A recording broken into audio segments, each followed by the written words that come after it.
Hello student, today we read about fluid volume deficit, that means hypovolemia भी इसे बोला जाता है. Now we discuss about what is hypovolemia. Hypo means कमी यानी कि डिक्रीज हो जाना किस वॉल्यूम का, किसके अंदर, ब्लड के अंदर. हमारे ब्लड का वॉल्यूम डिक्रीज हो जाता है. अगर इसकी डेफिनेशन हम लोग देखते हैं तो hypovolaemia occur loss of extra cellular fluid volume exceed the intake of fluid. That's mean कि हाइपोवोलेमिया कब अकर होता है, जब एक्स्ट्रा सेलुलर, जो कि हमें पता है आउटसाइड ऑफ इंट्रा सेलुलर, क्या जो भी फ्लूइड है उसे एक्स्ट्रा सेलुलर बोला जाता है. एक्स्ट्रा सेलुलर फ्लूइड क्या होता है, लॉस होना शुरू हो गया. जब एक्स्ट्रा सेलुलर फ्लूइड क्या हुआ, लॉस हुआ है, तो क्या उसके रिजल्ट में क्या हुआ, एक्सीड इनटेक. किसके रिजल्ट में हुआ है, intake of fluid, exceed intake. अगर हम लोग जो है फ्लूइड का इनटेक हमारा कम होता है तो एक्स्ट्रा क्या होगा, लॉस होना शुरू हो जाएगा. सेलुलर फ्लूइड क्या होगा, वो हाइपो की तरफ जाना शुरू हो जाएगा, डिक्रीज होना शुरू हो जाएगा. अब इसके अंदर बोथ फ्लूइड्स आते हैं और क्या है, बोथ फ्लूइड अगर बात करते हैं हम लोग तो क्यों, ये किस वजह से हो रहा है हमारी बॉडी के अंदर. फिर क्या होगा, अगर इनटेक हमारा कम है फ्लूइड का, और क्या होगा कि ये डिहाइड्रेशन की तरफ हमारी बॉडी चली जाएगी. डिहाइड्रेशन की बात करते हैं तो डिहाइड्रेशन के अंदर किसका वॉल्यूम कम होता है, इलेक्ट्रोलाइट्स का वॉल्यूम कम होता है. अब यहाँ पे बात करते हैं both fluid and electrolytes are lost together. और यहाँ पे क्या होता है, एक प्रोसेस होता है जिसे आइसोटोनिक फिजन कहते हैं. आइसोटोनिक फिजन मीन्स के बोथ यानी कि दोनों ही लॉस हुए हैं. फ्लूइड भी लॉस हुआ और उसके साथ साथ क्या हुआ, इलेक्ट्रोलाइट्स भी लॉस हुआ, यानी कि दोनों का लॉस हुआ. तो जब दोनों का लॉस होता है तो उसे बोला जाता है आइसोटोनिक फिजन. अदर नेम अगर इसके हम लोग देखते हैं, इसे FVD भी बोला जाता है, जहाँ fluid volume deficit and hypovolaemia और वॉल्यूम टेलिपेशन भी बोला जाता है, या वॉल्यूम कंट्रैक्शन और ओलिगेमिया बोला जाता है. ये सारी चीजें क्या कर रही हैं, वॉल्यूम को क्या कर रही है, डिफ्यूज कर रही है. डेफिसिट ऑफ वॉल्यूम हमारी बॉडी के अंदर, लॉस ऑफ वाटर हो रहा है, और कौन सा, एक्स्ट्रा सेलुलर वाटर. हम लोगों ने लास्ट जो स्टडी की थी उसके अंदर हमने देखा था दो चीज़ों को हमने देखा था, इंट्रा सेलुलर फ्लूइड और extra cellular fluid. Extra cellular fluid की बात करते हैं तो इसको डिवाइड कर दिया गया है 2 पार्ट के अंदर, इंट्रास्टिशियल फ्लूइड और प्लाज्मा, यानी कि प्लाज्मा कह लें या इंट्रावेस्कुलर. प्लाज्मा चूंकि वेसल के अंदर होता है इसलिए इंटरस्टिशियल फ्लूइड के अंदर ही आता है. और ये एक्स्ट्रा सेलुलर फ्लूइड जो है आउटसाइड पे होता है, सेल की ये जो स्पेसेस होती हैं यहाँ पे मौजूद होता है extra cellular fluid. It contains, किससे ये बना होता है, सोडियम क्लोराइड या और bicarbonate ions, oxygen, carbon dioxide, glucose, fatty acid, amino acid. And क्या होता है कि ये एक और इसके अलावा प्लस क्या काम कर रहा होता है, ये वेस्ट प्रोडक्ट को भी निकाल रहा होता है. सेल में से जो वेस्ट प्रोडक्ट निकलता है उसकी मेटाबॉलिज्म हो रही होती है यहीं पे. ये सेल के फंक्शन को जो है प्रॉपर फंक्शनल में हेल्प कर रहा होता है. इंटरस्टिशियल फ्लूइड की अगर बात करते हैं, इंटरस्टिशियल फ्लूइड के अंदर प्लाज्मा आ जाता है. और ये हमारी क्या करता है, एक्स्ट्रा सेलुलर बॉडी के अंदर मौजूद होता है. और इंटरस्टिशियल फ्लूइड है क्या, बेसिकली ये क्या कर रहा है, कंपोनेंट है, कौन सा, ब्लड का कंपोनेंट है, बॉडी का वो कंपोनेंट है जिसके अंदर कौन से, लाइक जैसे ब्रेन है, या ब्रेन कौन सा फ्लूइड ब्रेन के अंदर होता है, या हमारी गट्स के अंदर कौन सा फ्लूइड होता है, या हमारे क्या अगर देखते हैं आई के अंदर कौन सा फ्लूइड है. ये सारे फ्लूइड को क्या कर रहा होता है, वो किसके अंदर आते हैं, इंट्रास्टिशियल फ्लूइड के अंदर ही आ रहे होते हैं. या फिर हमारे जैसे साइनोवियम फ्लूइड्स हैं जो जॉइंट्स का है, गट्स का है, ये ओवरऑल जितने भी फ्लूइड है वो इसके अंदर काउंट किए जा रहे होते हैं. These are 3 extra cellular fluids, जिसके अंदर कौन कौन से हमने देखे हैं, जैसे कि इंट्रासेलुलर फ्लूइड, इंट्रावेस्कुलर फ्लूइड, और कौन सा है, ट्रांससेलुलर फ्लूइड है. अल्टीमेटली क्या करता है ये, हाइपोवोलेमिया में क्या होता है कि हमारी बॉडी में जो एक्स्ट्रा सेलुलर फ्लूइड है वो लॉस होना शुरू हो जाता है. इतना लॉस होता है कि वो हम क्यों लॉस होता है, क्योंकि हमारा इनटेक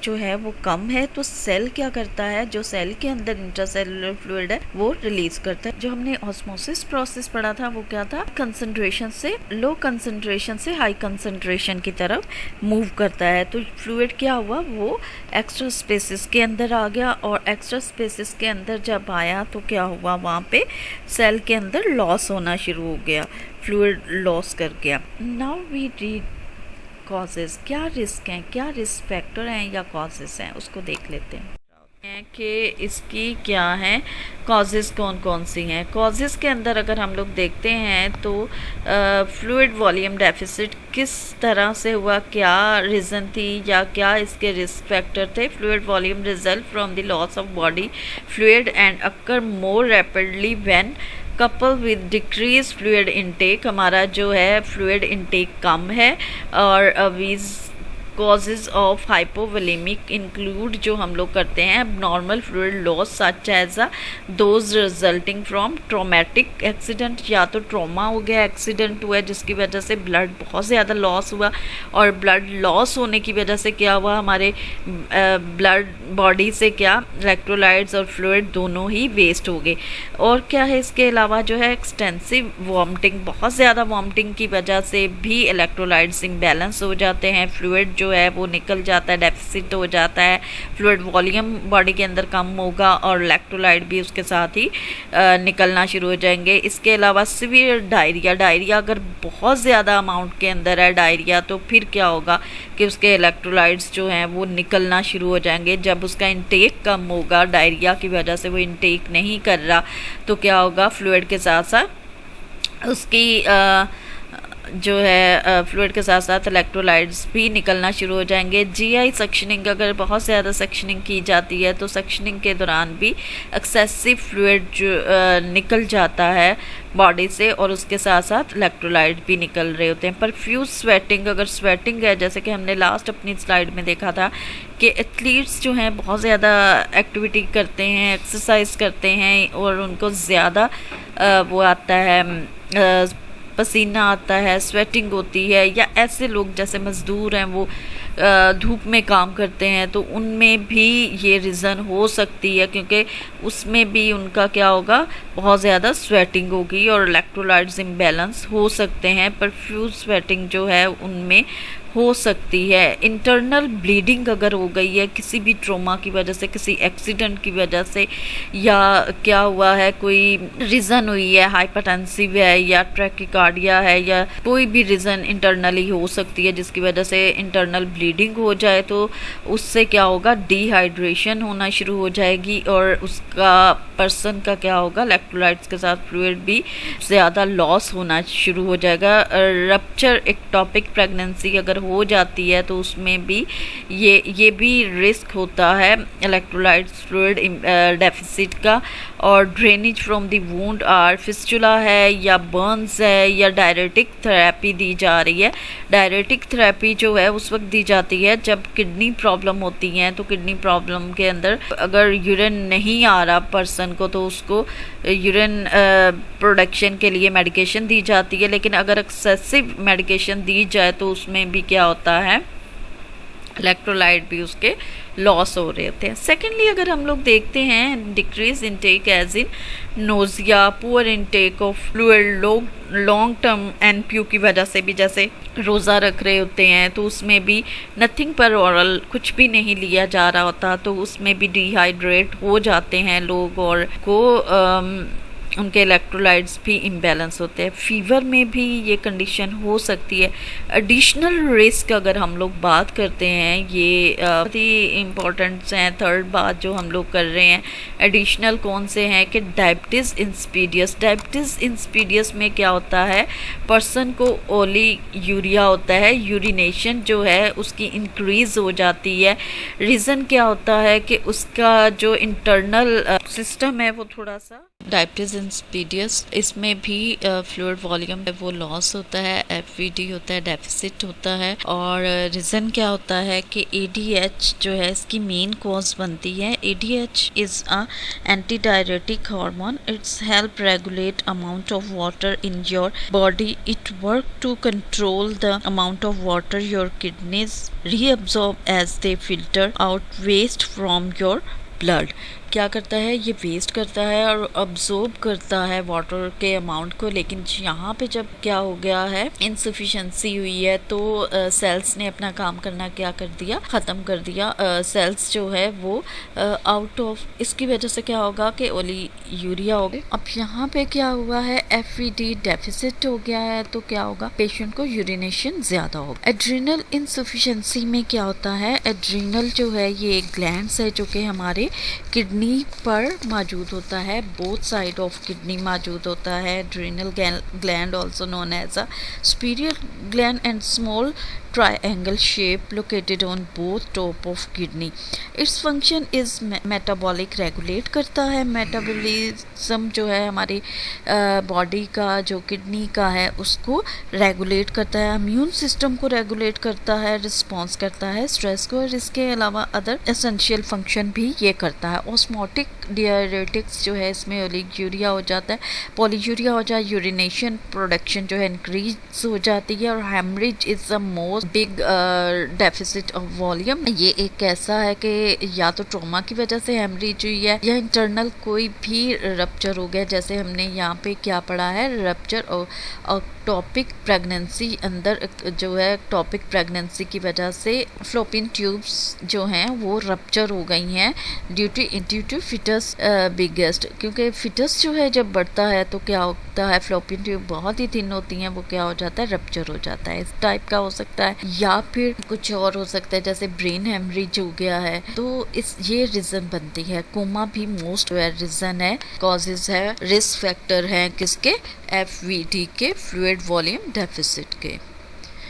कॉम्प्लिकेशन क्या होंगी, when someone loss about 20% of blood volume, anyone can, circumstances called hypovolaemic shock. ये जैसे हाइपोवोलेमिक शॉक कैसे होता है, जैसे बहुत ज़्यादा गर्मी है, गर्मी में क्या हो जाता है, हीट स्ट्रोक जो है ये भी रीज़न है, ये कॉम्प्लिकेशन हो जाती हैं।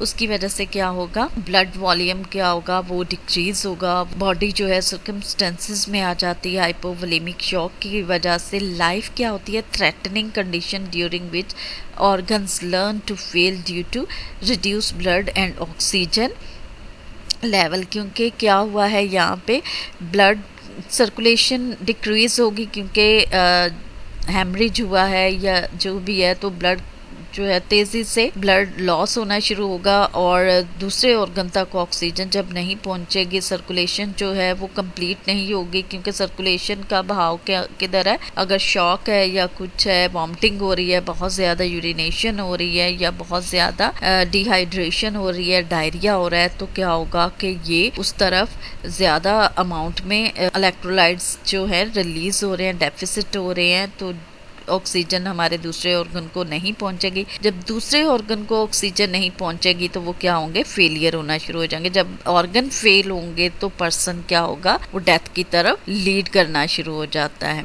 Pathophysiology, decrease circulating volume. अब क्या है कि वॉल्यूम, जो सर्कुलेशन का वॉल्यूम है वो क्या हो गया, डिक्रीज हो गया। रीजन हमने कॉम्प्लिकेशन देखी है कि शॉक की वजह से, या and a subsequent reduction in a amount of blood reaching the tissue of the body। obviously body तक क्या हो रहा है, बॉडी के टिश्यू तक ब्लड की सर्कुलेशन पहुंच ही नहीं रही। जब सर्कुलेशन नहीं पहुंचेगी तो वो टिश्यू को क्या होगी कि इनफ ऑक्सीजन भी होगी, क्योंकि उनको ऑक्सीजन मिल ही नहीं हो रही। और क्या होगा, जब सर्कुलेशन जो है प्रॉपरली बॉडी ऑर्गन्स को नहीं मिल रही, टिश्यू को नहीं मिल रही, तो उनका फंक्शन क्या होगा, डिस्ट्रॉय हो जाएगा, क्योंकि जितनी उसकी रिक्वायर्ड है अकॉर्डिंगली उनको ब्लड मिल ही नहीं रहा, ऑक्सीजन मिल नहीं रही। तो और जब ऑक्सीजन नहीं मिलेगी तो वो क्या होंगे, हमारे टिश्यू सेल्स क्या होंगे, डेड होना शुरू हो जाएंगे। और decrease circulation volume can lead to decrease in blood flow to the brain, और ब्रेन तक भी हमारा जो है सर्कुलेशन नहीं पहुंचेगी और resulting in headache and dizziness, चक्कर आएंगे, सर में शदीद किस्म का दर्द होगा। और ये क्या किस मेथड से हो रहा होता है कि baroreceptor in the body sense the reduction of the circulating fluid, and baroreceptor जो है ये ब्रेन तक हमारे सिग्नल लेके जा रहे होते हैं और ये रिस्पॉन्स कर रहे होते हैं, सेंस कर रहे होते हैं, सिंपैथेटिक रिस्पॉन्स कर रहे होते हैं। सिंपैथेटिक यानी कि मैसेज लेके जा रहे हैं ब्रेन तक। और ये क्या होंगे, रिसेप्टर जो हैं, ये रिसेप्टर क्या होंगे, एक्टिव हो जाएंगे। और क्या होगा, एक्टिव किस तरह से होगा कि ये जब हमें आग लगती है हमारे हाथ को तो जल्दी से हम हाथ को हटा लेते हैं, या इस तरह से कहना चाहिए कि जैसे सामने कोई ख़तरनाक चीज़ आ गई है, यूँ सपोज कहना चाहिए कि अगर शेर है या डॉग है तो हम एकदम से एक्टिव हो जाते हैं। हमारा ब्रेन जो एक्टिव होता है वो बैरो रिसेप्टर ही होते हैं जो मैसेज दे रहे होते हैं और हमें अलर्ट कर रहे होते हैं कि किसी भी ख़तरे से, डेंजर से हमें बचना है। लेकिन यहाँ पे क्या होगा, बैरो रिसेप्टर उनका क्या हो जाएगा, रिड्यूस हो जाएगी, उनकी सिंपैथेटिक रिस्पांस जो है, सिग्नल जो है रिड्यूस हो जाएंगे। रीज़न क्या है कि सर्कुलेशन ही कंप्लीट नहीं है, सर्कुलेशन पहुंच नहीं रही हमारे किसी भी टिश्यू को, तो sympathetic response is a release. जब वो नहीं होगा, सिंपैथेटिक रिस्पांस नहीं मिलेगा तो हम क्या होगा, वहाँ से एपिनेफ्रिन और नोर एपिनेफ्रिन क्या होंगे, वो रिलीज होना शुरू हो जाएंगे, विच रिजल्ट पेरिफेरल वेजो कंस्ट्रक्शन। और वेजो कंस्ट्रक्शन क्या होगी,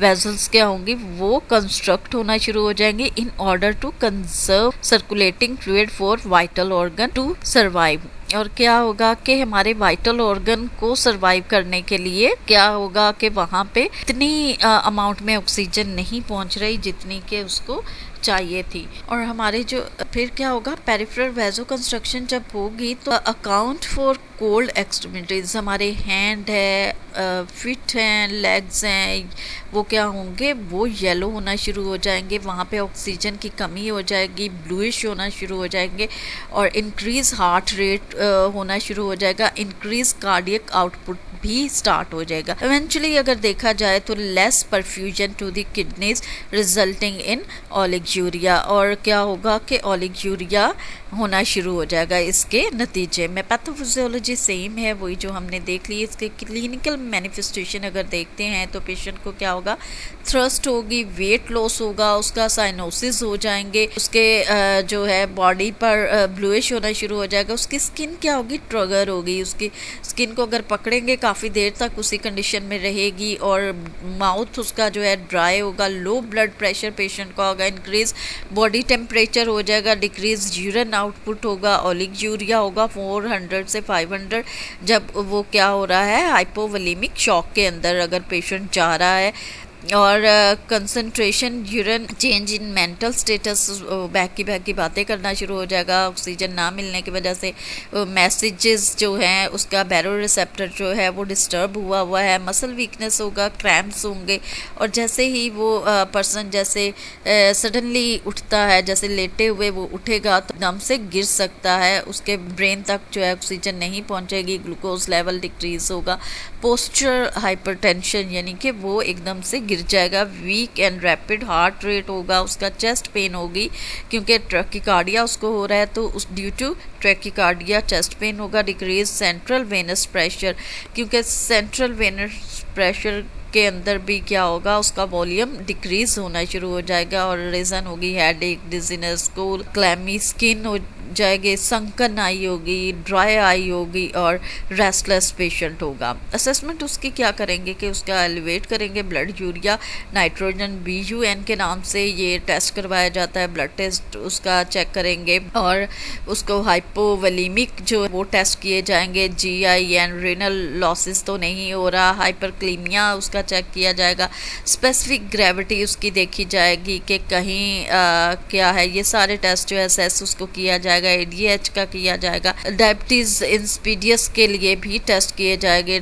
डायग्नोस्टिक टेस्ट के लिए अगर हम लोग बात करते हैं, सबसे पहले इसका फिजिकल एग्जामिनेशन किया जाएगा, हेल्थ हिस्ट्री ली जाएगी कि कहीं पहले उसको डायबिटीज़ वगैरह तो नहीं है, हार्ट डिजीजेस तो नहीं है, सीरम इलेक्ट्रोलाइट्स के अंदर देखा जाएगा कि क्या चेंजेस आई हैं, पोटाशियम उसका चेक किया जाएगा, हाइपोवोलेमिक तो नहीं है, हाइपरनेट्रीमिया तो नहीं है, यूरिन एनालिसिस करवाया जाएगा, ब्लड यूरिया नाइट्रोजन टेस्ट करवाए जाएंगे, ऑल ओवर उसके जो है टेस्ट करवाए जाएंगे ये देखने के लिए कि उसका प्लाज्मा वॉल्यूम कितना है, या तो उसकी बॉडी के अंदर ब्लड सेल्स जो हैं उनका वॉल्यूम, रेड ब्लड सेल्स जो हैं वो कितने हैं, या ऑक्सीजन रेड ब्लड सेल्स जो है वो डेड तो नहीं है, अलाइव है, कितना है ब्लड को टिश्यू हमारे जो है वर्क कर रहे हैं कि नहीं कर रहे, ऑक्सीजन लेवल कितना है, वो सारी चीज़ें चेक की जाती है। और हमारे पास जब पेशेंट मेडिकल मैनेजमेंट के लिए इमरजेंसी के अंदर आता है तो उस की हिस्ट्री के साथ साथ एग्जामिन किया जाता है, माइल्ड हाइपोवोलेमिया चेक किया जाता है, मॉडरेट सीवियर हाइपोवोलेमिया चेक किया जाता है। अगर वो माइल्ड हाइपोवोलेमिया में है, यानी कि वो कॉन्शियस है, वॉमिटिंग वगैरह उसको नहीं हो रही,